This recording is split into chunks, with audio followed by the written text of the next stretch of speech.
Good morning, everyone. I'm Chris Brown, your state senator, and I want to welcome you to our conversation with medical expert Dr. Brabson. As your representative, I believe it's important that we do everything we can to provide the best information for our families during this difficult time, which is why I'm so happy and pleased that Dr. Brabson is here with us to answer all of your questions. Dr. Brabson is the medical director of AtlantiCare. He's board certified in emergency medicine, and he now joins us by phone. Good morning, Dr. Brabson. Welcome. Thank you for taking time out of your busy schedule to talk to our families. First of all, how are you and the staff at AtlantiCare holding up? Well, thank you, Chris. I appreciate you inviting me to share with your constituents some of the information and thoughts that we have. So to answer your first question, the staff at AtlantiCare are holding up very, very well. We were, planning for this ahead of time. We put a number of different entities into play before, it really started to hit. So we have executed our plans that we have in place all the time. We just have to take them off the shelf periodically, and that's exactly what we did. So all of the staff at AtlantiCare has been preparing for this and continues to adjust to it as we see, things change and evolve. Well, that's great, and I can tell you on behalf of the families here throughout Atlantic County how grateful we are for our healthcare professionals who are out there doing their job, keeping us safe. Now, in the past, we've had viruses that have circulated before. What makes this virus so different? Well, because it's a new virus, it's a novel, virus. So it's different than, what we've had before, with respect to the coronavirus. So this one's a little bit different, but there's many different viruses. So this is just one of a couple of different types of viruses. And even, the symptoms that we experience with the common cold can have, a couple of different viruses. But the difference with this one, aside from being new, is the respiratory complications that we've seen occur in the places where it has hit prior to coming to the U.S. and now that we're seeing sometimes, within the United States. So, in other words, is what you're saying that there is no known cure for this and no known prevention, and that it can actually take lives, and that is what makes it different than the flu or other viruses we're familiar with? Well, let me just clarify a couple of things from Sure. what you just said. So the two key words that I want your constituents to hear are the first key, and this is key for all of the infectious disease entities, is prevention. So yes, there is a known way to try and prevent the spread of this. And that's what we're experiencing right now with all of the, the orders that come down from the governor's office, the suggestions from the Center for Disease Control, as well as our New Jersey Department of Health. And the way to really combat this is through prevention. And the prevention really boils down to a couple of things. And I'm going to refer to a principle that I actually learned when I was in medical school, and I'll make the statement, and I don't want to offend anyone when I use the following words, of the KISS principle, K-I-S-S, and really that stands for They use keep that. it simple. They use that in the Army too. Okay, so many of us are aware of the KISS principle. So while we don't want to be stupid and we're not stupid ahead of time, we want to stay educated in what to do. And it really then boils down to three very simple principles of, to do the time, distance, and shielding is what we refer to. So spend the minimal amount of time with someone within that 6-foot range that we're advocating. So stand 6 feet away from another person and minimize, if you have to get it within that 6-foot range, that time to at least under 10 minutes or whatever is the most appropriate depending on the situation. And then the shielding component is shield yourself from transmitting the virus, and the number one way to do that is through cleanliness, and that is washing your hands meticulously and often with soap and water or with any of the commercial products that are out there, and also to clean surfaces with a bleach-containing, solution, whether it's, again, one of the commercial products or whether it's, using your own bleach solution, so that we're constantly going over surfaces that we could come in contact with, and the primary means of contact is the hands. Because this virus is a droplet infection, meaning that it goes from person to person attached to droplets that primarily come out of our nose or our mouth. So if we, have to cough or we have to sneeze, we still stick with the principles that we had when the regular influenza virus was out there, to cover your mouth and your nose with something not your hand, either cough or sneeze into your, bent elbow or into some other, handkerchief or some other cloth, but then make sure that you're not then touching it after the fact, because the way that it gets out of the body and the way that it gets into the body primarily is through the nose and the mouth. So prevention is the key. I cannot highlight that enough throughout our talk today, that people need to follow the preventative measures that, we're trying to get out and really overemphasize, not even just emphasize, overemphasize. Doctor, along those lines, I hear you loud and clear, and if I understand what you're really getting across to everybody is the preventative steps that we can take are vitally important if we're going to get in front of this. Is that correct? That's totally correct. Yes, sir. And that's why, when people have seen the curves that, are kind of published, the way to flatten out that curve is to minimize the opportunity for this to be passed on from person to person. So that's where keeping people that distance apart and doing all the things we mentioned, in addition to cleaning any type of eating utensils or any utensils that come in contact with your nose or your mouth, so that we don't spread them between people, is yet another thing. And these are the principles that we are practicing, in the hospital as well, to, make sure that we're not spreading, if any of the infection here in the hospital. Well, one of the things that is occurring now, as you're aware, everyone's aware of it, the drastic actions that we're taking by closing down industry and keeping people home.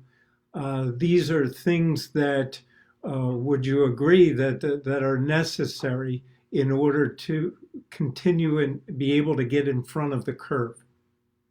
Absolutely, because again, it's that social distancing, as it's referred to. It's keeping people from being coalesced in a close proximity to each other, which would then be a way that the virus would be transmitted from one person to the other person, because viruses are incredibly small and we can't see them, we can't smell them, we can't taste them, so we can't see whether someone, could inadvertently have the virus and yet not have manifested any symptoms yet. So those precautions that we will take that will keep it from being spread from person to person by keeping that social distancing.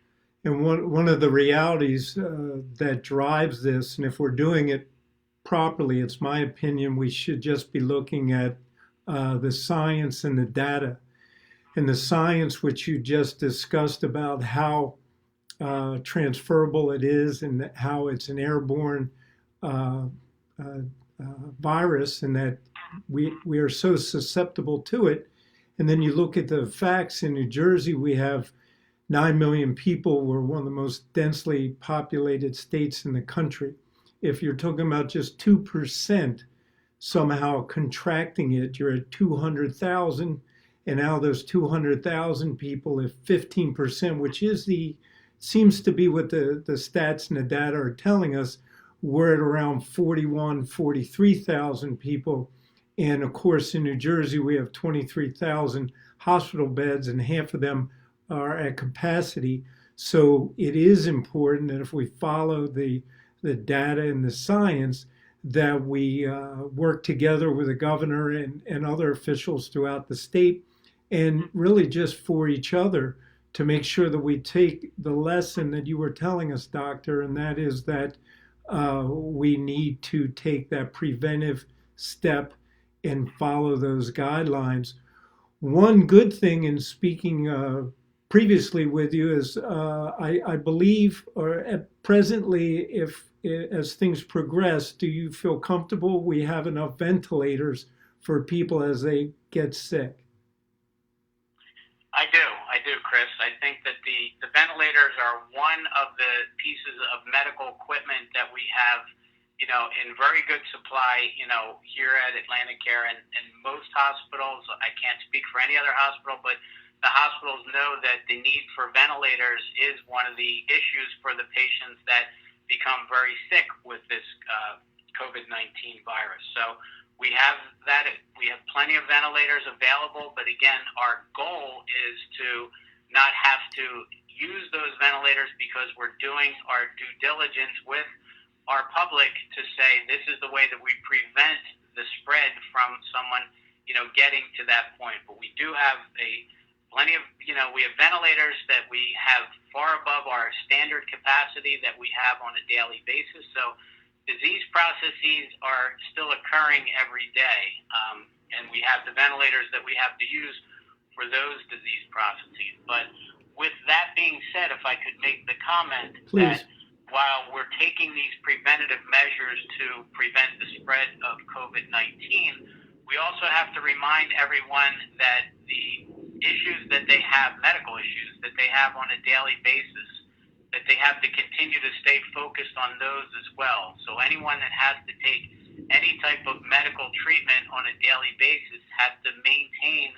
that treatment every day while we're going through all of these changes, because that's the way that they're going to keep those issues under, control and under treatment like they've had to do before we've had this. So the COVID precautions are in addition, not in lieu of what people have been doing every day before they did this. And That's we in the hospital share the responsibilities of trying to help to care for our public, and it really extends outside the doors of the hospital. So we are part of a large team that provides public service. So the EMS providers, the police, the fire, the other public servants that are out there trying to not only serve the public but help to keep them, safe, are all helping to educate folks and remind folks to practice these, preventative measures. So one of the things, questions that we're getting is that there are so many people who are concerned. Maybe I have the coronavirus, and they want to know if they should get tested and under what circumstances should they get tested. So what would you say to somebody who has some of the symptoms? What would you tell them to do? What are the protocols they should follow? So that sort of brings me into the cure question that you had before. We don't have a known cure for it, so the way that we're treating everyone is treating their symptoms.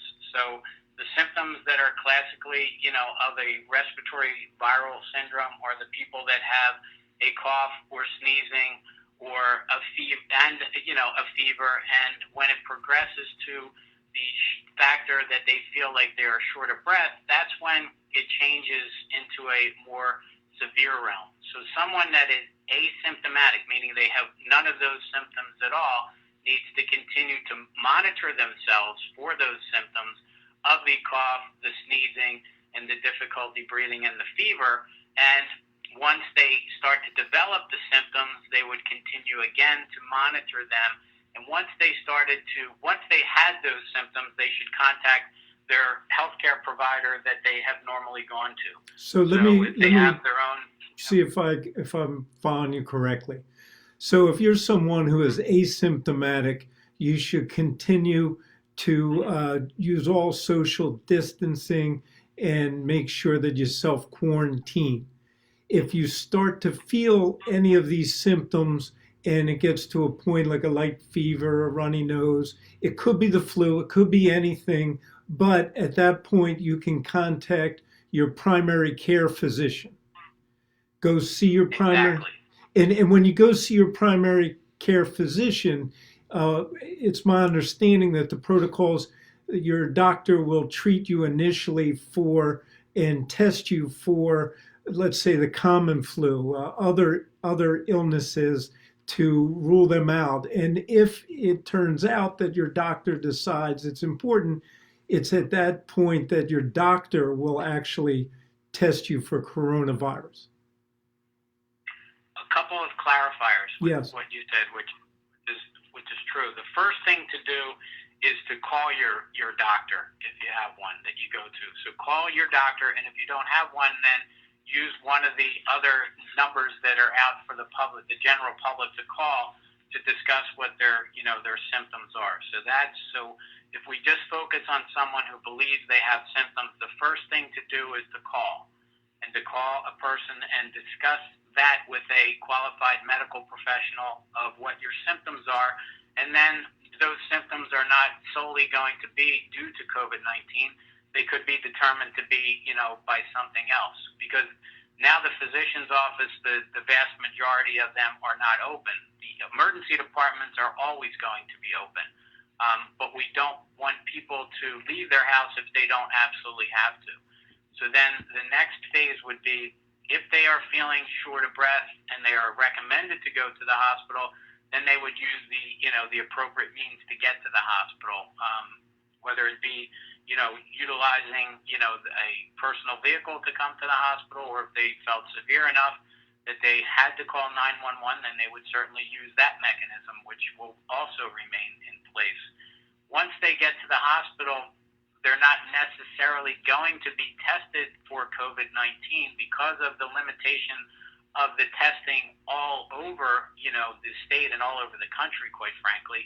We have to be very meticulous in the utilization of the testing we have. So we would give them, they would certainly, once they came to the emergency department, if that was necessary, they would be assessed and they would be advised and counseled. And if they needed to be admitted to the hospital, then our first line of offense there is to test for the other viruses that we're able to test for. And they would also be evaluated in conjunction with our infectious disease specialists once they're admitted to the hospital, and the infectious disease specialist would give us guidance as far as what the next, steps would be in that person's care, while at the same time all the other, care would be provided to them in order to treat the symptoms that they have and the medical conditions that they have. So, as much as you are aware, given the reality that this virus is new, is there enough scientific data to know if there are existing antiviral medicines that may work?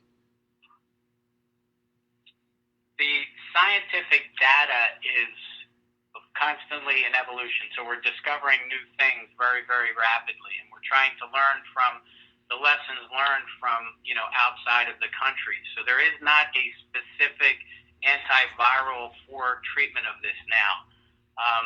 There are a couple of things that, have been tried, and we've used some of that data to, treat the patients that are, in the hospital. But the concerns that I have with the information that is, potentially going out is that, one, there are medications that are out there that people that have the conditions that are requiring that medication are going to continue to have those medications. So they need to have a supply to treat their underlying, disease entities that they treat. And honestly, to make a sort of a cliche or a statement that medicine is both an art and a science. And while we try our best to practice medicine as a science, this is probably one of the instances where clearly the art of medicine is coming into play, because we are having to adjust as we learn things to what the practice of having to combat this virus really is. So that's what we're really trying to do. We're trying to identify the science as it becomes available and as it's discovered, but there's a lot of the art of medicine that we're having to practice to try and do the greatest good for the greatest number of people. So when you're talking about the art and the science, is that the combination where some people are suggesting we use anti-malarial drugs to treat coronavirus? There are there are a number of different, approaches that people are trying, but again, there's no hard and fast, specific thing, and those are, in evolution as we're trying to do our best to find ways to cure these symptoms. Again, it's primarily symptom based at this point in time. Now, there are also sometimes in situations like this, charlatans and others come out of the woodwork. Is there any sort of over-the-counter medicine or remedy that anyone should pay attention to or do on their own? Yes, there is. Basically, it's what I had suggested before. It's treating the symptoms that you have. So the classic symptoms for any viral related illness, so I'll use the flu because we're most familiar with the flu that we get each year, and the symptoms that you get with that are, very similar, if not identical, to what we're seeing with the COVID-19. So the body aches, the cough, the sneezing, the fever. Low-grade fever is where we ask people to take what they've taken before, to take the Tylenol or the acetaminophen or the ibuprofen or the naproxen. So those type of products that can be, purchased over the counter to try and help with the symptoms. Also to get plenty of rest. So the primary offense that we all have, and we all possess this, is our immune system. And the people that we have to be most cautious about are the people that have a reason that they don't have an intact immune system. But for those of us, and the vast majority of us that have an intact immune system, it's that system is really the system that is going to combat this for us on an individual basis. So, in other words, staying healthy, eating properly, exercise, good sleep, all the things that contribute to a strong immune system are still our best bet. Yes, sir. Right now, as you can imagine, there are a lot of seniors and our retirees who perhaps are living on their own and they have family members who would love to go visit them and say hello and do more than just talk on the phone. How would you suggest families handle that situation? Is it okay to go visit your parent or your grandparent, or should you stay home? No, absolutely. I think that it's important. There are certain, institutions. So if someone is in, an area where they have to restrict the access to the general public, so if someone is in a skilled nursing facility, for example, then they must follow the rules that have been in place for the safety of the residents in that skilled nursing facility. So that is a healthy limitation that is going to, again, help with the prevention of the spread of this. But if it's your mother, your father, your relative that's living alone and is at home and you want to go visit them, then it's, again, those basic principles of time, distance, and shielding. So by all means, go and visit them and, maintain your social distance of that 6 feet. Wash your hands. And, when you're in the house or when you're going into the house, before you go into the house, after you leave the house, maintain that social distancing and have a conversation, from that 6 feet or greater away. So you'll have the benefit of being in their presence to help do things for them or to help support them. You'll be doing your due diligence of maintaining that social distancing. And, both of you will get that mutual benefit of that human contact. So this is not in any way advocating, doing away with human contact. Human contact is incredibly important for a number of different reasons. But with that human contact now comes a different set of responsibilities. And if you feel at all symptomatic or you feel at all you could have had any type of exposure, that would be the one time that I would say it would be much better for someone else to go to visit that person as opposed to yourself until you know that you have no symptoms and you've had a period of time with no symptoms, or you wouldn't inadvertently be, Sure. bringing the virus to that other person to go visit them. So I think that's great news for people listening who have wanted to visit their parents, their grandparents, but had concerns that they shouldn't because of fear of exposing their family. And in a shorter version, if this is correct, doctor, let me know. But as long as you yourself are not experiencing any symptoms, to your knowledge, you have not been exposed to anyone or any situation where you believe you could be carrying it. It's perfectly fine to visit. You follow the three rules, and in particular, you keep your social distance. You make sure that you spend the time and you get to be with one another, and that's a perfectly fine thing for families to do. Yes, but I do want to just put the one caveat that we have to do that with respect to all of the, the mandates and the rules that have been put down both on a local and a state level with respect to we don't want everybody out and about and doing things. So that's got its limitations as well. So I don't want to mislead people that, I'm advocating. The reason that I'm advocating this, doctor, nobody is going to think that anybody's violating the governor's rule. I'm going to tell everybody as their elected official, just use your common sense. We're all adults. And if you have a parent or a grandparent and you want to go visit them and spend 10, 15 minutes just so that they interact with you, if you want to go because the garbage disposal is broke or they need help taking out the trash, or you want to do some shopping for them, the doctor has just given you the green light in terms of medical rationale that yes, provided you have not been exposed, you have no symptoms, and you maintain all the protocols, please feel free to do that. And I understand, doctor, and I certainly wouldn't expect you to say anything but what you've done, just given us great medical information. Which leads me, since we're talking about the measures that are taken in some of the governor's executive orders, we've discussed earlier how the data and the science drive us to understand that it is important and that we follow the rules that are out there. But on the other side of it is we have so many businesses closed, families out of work. Is there any way to know when we can hope to get back to normal?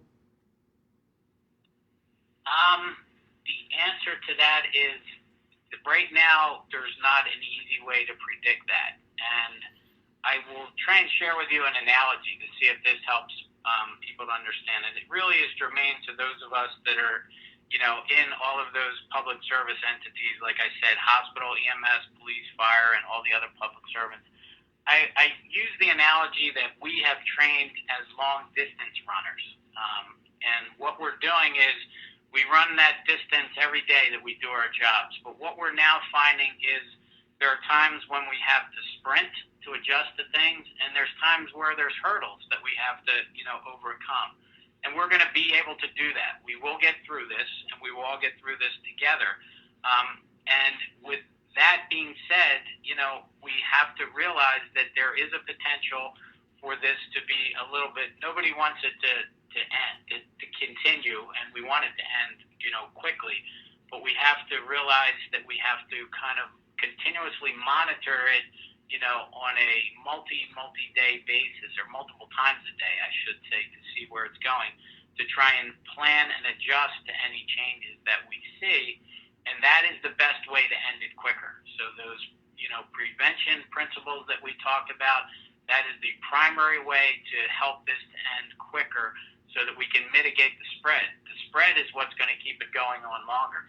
So that's where those curves, again, that people have seen that we're trying to flatten out, that's going to make it, come to a end, if you will, whatever the term end, really means, but a time when we can get back to normal is really what I mean when I say end there. So if I understand you correctly, obviously there is no way to predict an exact date and time But if we continue to follow the protocols and people do continue to keep their distances, to quarantine themselves, uh, that is the best way that we know to get our lives back to normal more quickly. And when you talk about the curve, if I understand you, doctor, what you're saying is every 4 to 7 days, there's an opportunity, or what we learned from other countries and from other states is it can double. And the way to prevent that curve from just going straight up and across the chart and to even it out and then bring it down is to prevent the spread. And the only way we really know how to prevent the spread is through the quarantine and the protocols that are in place. Is that on track? Yes, with the addition that the curve that shows how to make it go away sort of flattens. I just had a thought, Chris. Sure. Getting back to my KISS principle that we talked about. So if people follow a couple very simple ABCs, if you will. So the A is for attention, paying attention to those social distancing principles and the meticulous hand washing, and the distancing and the minimal interaction for A. And B is to be patient. That we will get through this. We will have to work hard and we will have to work diligently, but we will be able to get through this, and people need to be patient. And then the C is to call your healthcare professional that you follow. Call with your doctor or your APN. Make sure that you're keeping in contact with them to not only let them know if you experience any symptoms, but most importantly, to let them know how you're doing and if there's any change in what your medical condition is that you're being treated for every day, especially if you have any issues with the medication that you're taking, to make sure that people have the medication on hand and they are taking the medication as it has been prescribed. I think those ABCs are going to be the key to how we're going to be able to make the time that this lasts a lot shorter. On a different note, doctor, do we know or expect any effect that the weather will have on the virus? For example, we've heard that as the weather gets warmer, it should help with eradicating it. Is that something that science would tell us could be true? I am not aware of that science, to be honest with you. Okay. The only effect that I can think of would be warmer weather tends to bring people outside more and tends to have people interact outside more. So that is the non-scientific,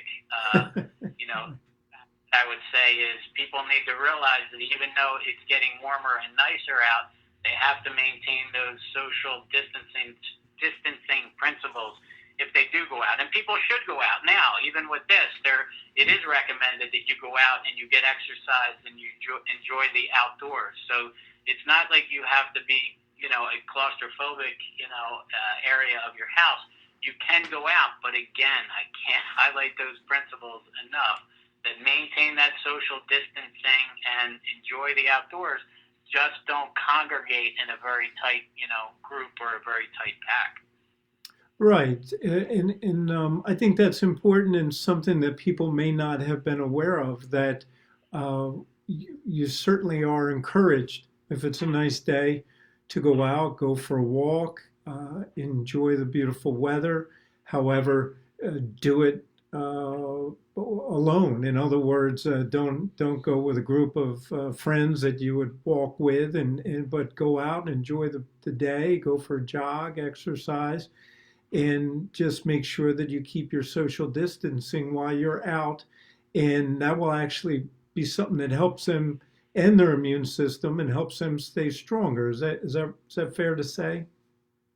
Sure. Exercise is certainly part of that, that regime of good eating, good sleeping, good exercise. So, and they don't have to specifically be alone. It's just go with people and stay 6 feet, apart from them. So Makes I for a think we were loud. used to that when we were in grade school lining up. You don't have to line up, but you just have to stay, 6 feet 6 feet apart. apart. You can still converse and you can still enjoy the scenery and the outdoors, and you just have to talk from a little bit farther than perhaps you would have had we not had these necessary restrictions. Now, are there any rumors or misinformation that you're aware of that you would like to dispel or correct?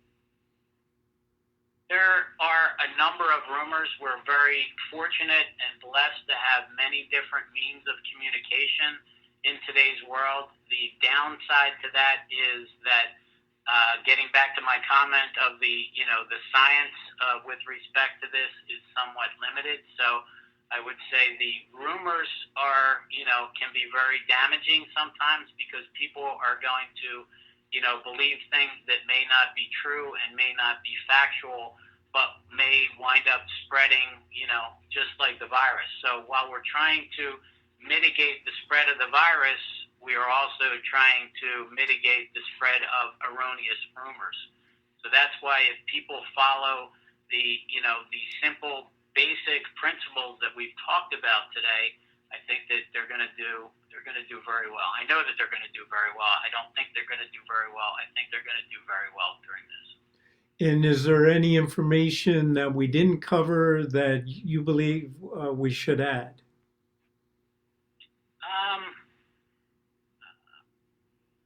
No, I think again the principles of the time limitations, the distance, and the frequent hand washing and surface washing are the keys to, again, as I said in my ABCs, attention to what the directives are from the governor's office, the Department of Health's office, the CDC are really the prime areas that we in New Jersey need to pay attention to. Things are constantly evolving and new information is coming out. I think if we be patient and realize that this is not have a finite end period, but it will we will get through this.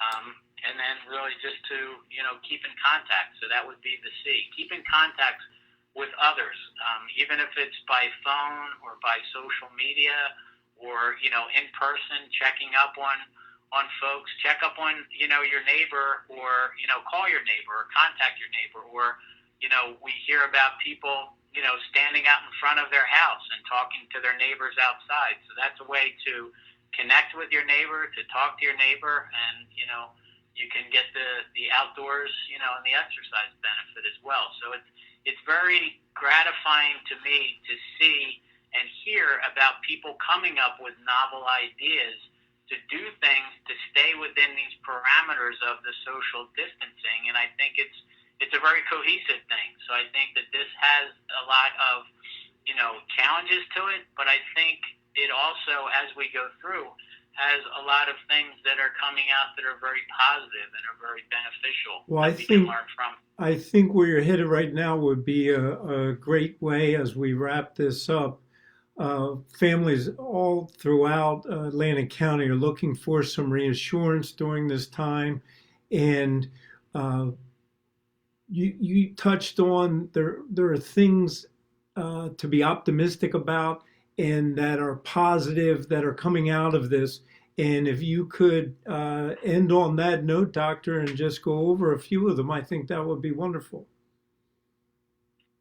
I think the positives that I'm experiencing both in my professional realm and in my personal realm is that many people are working together and we are all working as a team. This is a entity that we all have to work together, and it's very gratifying, and I'm very grateful and thankful that I have many excellent healthcare professionals that work here at AtlantiCare with me, and I also have many professionals that work with us at AtlantiCare, in the different other public service entities that I mentioned, and I have many people that are reaching out to me. So this is the Dr. Brabson side of me and that I have many of my friends and relatives and colleagues that are contacting me, even simply by text saying, how's it going? And most importantly, how am I doing? And my simple answer to them is I'm doing very well because I have an incredible support system that has, helped with all of this that I am one single member of, but I have plenty of support that I can draw down on anytime that I feel that I need it. And I think I feel really comfortable speaking for all of us that we do have a support system, and now is the best time to take advantage of that so that we can all work together. Well, I can't thank you enough for taking time out of your busy schedule to provide the medical information for people throughout Atlantic County.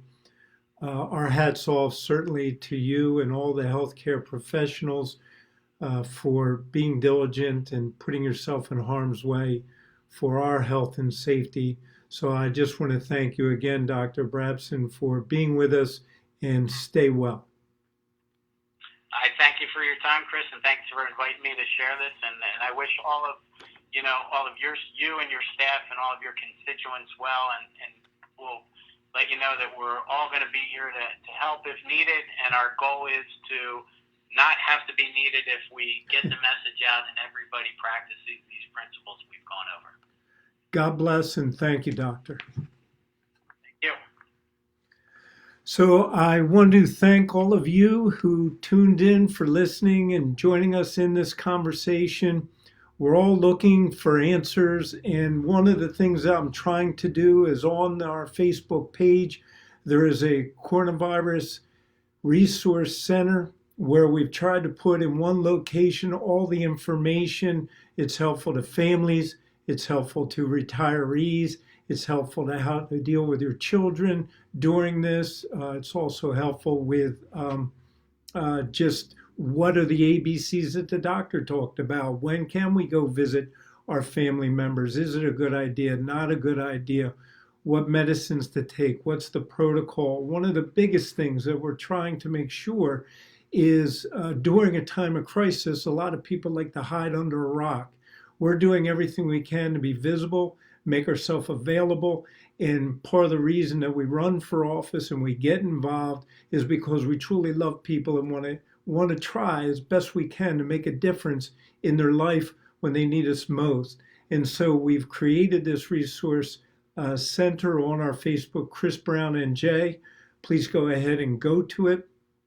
Get all the information from it. If there's anything you believe that we should add to it, that's important as well. You can message me on Facebook or Twitter at Chris Brown NJ, or you can call my office, 609-677-8266. And we will do everything we can to answer your questions, to help keep you and your family healthy and safe, and to understand that we're going to be okay.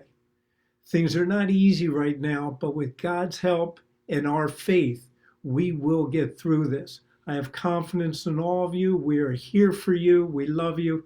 This is Chris Brown. Stay well.